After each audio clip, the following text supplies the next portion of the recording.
Canal Tonnerre, les jeunes de la commune, reportage, interview.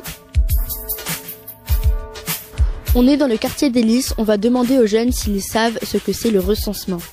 Je sais pas. Ressentir. Je sais vraiment pas. Non, je sais vraiment pas. Peut-être que j'ai appris ça en histoire géo, mais je me rappelle pas. C'est pour connaître le nombre d'habitants par village et par ville. C'est pour connaître s'il y a des nouvelles personnes ou des nouvelles naissances ou des nouveautés pour faire changer les choses. Savoir s'il y a pour les logements, s'il y a des logements pour tout le monde, assez de logements pour tout le monde et puis pour plein de choses pour faire vivre le village. Je sais pas du tout. Rassembler des gens, les mobiliser pour quelque chose, mais je n'ai pas été informé.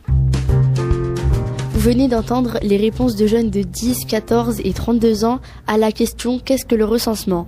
Florian Poitou, vous en pensez quoi, vous qui êtes agent recenseur sur Tonnerre? Ça m'a surpris qu'ils ne connaissent pas ça, pour certaines personnes, surtout la personne de 32 ans. Après, je peux comprendre que ceux de 10 ans, ils savent pas forcément. Vous allez chez les gens, est-ce que les gens savent ce que c'est un agent recenseur? Oui, tous les gens que j'ai rencontrés, ils le savaient en tout cas. Comment vous êtes reçus chez les gens? La majorité, très bien. Après, il y a toujours quelques personnes qui sont pas très contentes de nous voir ou qui nous reçoivent mal ou qui ne reçoivent même pas du tout. Des gens qui ouvrent même pas la porte. Mais globalement, on est très bien reçus.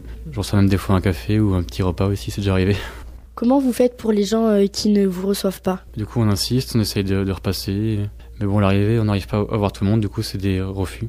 Madame Christine Thierry, coordinatrice du recensement pour la ville de Tonnerre. Comment prend-elle ces refus? Du coup, elle insiste pour qu'on y retourne. L'objectif, c'est d'enquêter tout le monde. Et après, elle a aussi des comptes à rendre à l'INSEE.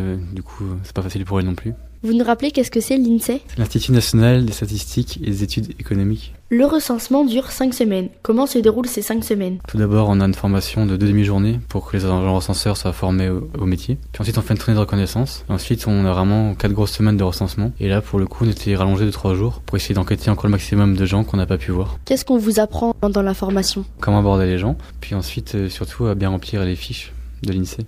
Et toutes les personnes habitant dans des maisons ou des appartements sont recensées, mais pas les autres? Du coup, on recense tout le monde, les gens qui sont propriétaires, locataires, mais aussi les SDF et les gens du voyage. Et pour les SDF, comment vous avez fait? Personnellement, j'en ai pas rencontré des SDF.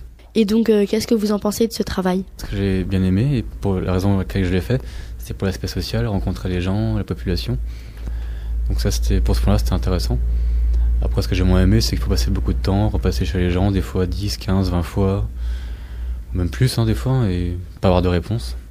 Et après, ce qui est embêtant aussi, c'est que c'est pas très bien rémunéré. Après, je suis fait pour l'expérience plus que pour les sous. Donc c'était globalement enrichissant. Vous pouvez réécouter les podcasts de l'émission sur le site de la commune, ville-tonnerre.com et sur Facebook. Canal Tonnerre, le deuxième dimanche du mois à 10h30 sur Radio Avalon.